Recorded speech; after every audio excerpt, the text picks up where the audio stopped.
अंधी का बेटा। एक कस्बे में एक विधवा अंधी औरत रहती थी। उसका एक बेटा था जिसके पालन पोषण की सारी जिम्मेदारी उसके कंधों पर थी। वह अपने बेटे को पढ़ा लिखाकर एक बहुत बड़ा आदमी बनाना चाहती थी, इसलिए उसने उसका दाखिला कस्बे के सबसे अच्छे स्कूल में किया। वह दिन रात मेहनत करती ताकि बेटे की स्कूल की फीस दे सके। लड़के के स्कूल के बच्चे उसकी माँ के बारे में जानते थे। वे सब उसे अंधी का बेटा कहकर चिढ़ाते थे। लड़का इससे बहुत परेशान था। उसे अपनी माँ पर शर्म आने लगी थी। वह उसके साथ कहीं भी आने जाने से कतराने लगा था। जब लड़का बड़ा हुआ तो उसकी शहर में अच्छी नौकरी लग गई। उसने अपनी माँ से वादा किया कि शहर में मकान लेकर वह उसे लेने आएगा, लेकिन वह शहर गया तो फिर लौटकर वापस नहीं आया।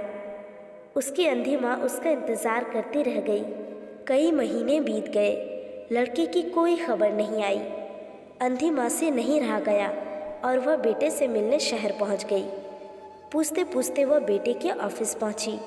वहाँ सिक्योरिटी गार्ड ने उसे रोक दिया।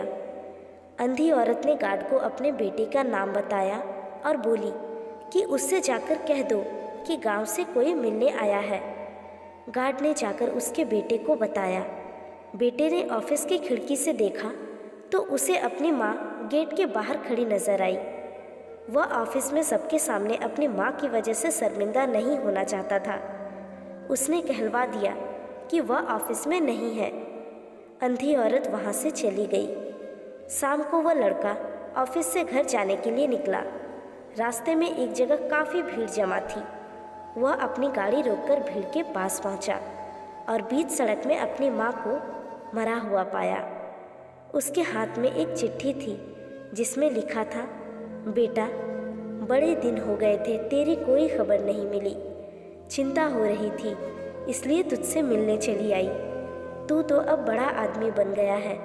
तुझसे मिलना अब शायद मुझ गरीब की किस्मत में नहीं, लेकिन मैं बहुत खुश हूँ तेरे लिए। तूने अपना ही नहीं, मेरा सपना भी पूरा किया है। बस दुख इस बात का है कि तेरी तरक्की देख नहीं सकती। काश बचपन में तेरी आंखों में सरिया ना घुसा होता और मुझे तुम्हें अपनी आंखें देनी ना पड़ी होती, तो तेरी तरक्की अपनी आंखों से देखती और सुकून से मरती। तेरी अंधी माँ। ये पढ़कर लड़का फूट फूट कर रोने लगा। जिस अंधी माँ पर उसे शर्म आती थी, उसने उसके लिए कितना बड़ा बलिदान किया था। वह आत्मग्लानि से भर उठा और जिंदगी भर खुद को माफ़ नहीं कर पाया।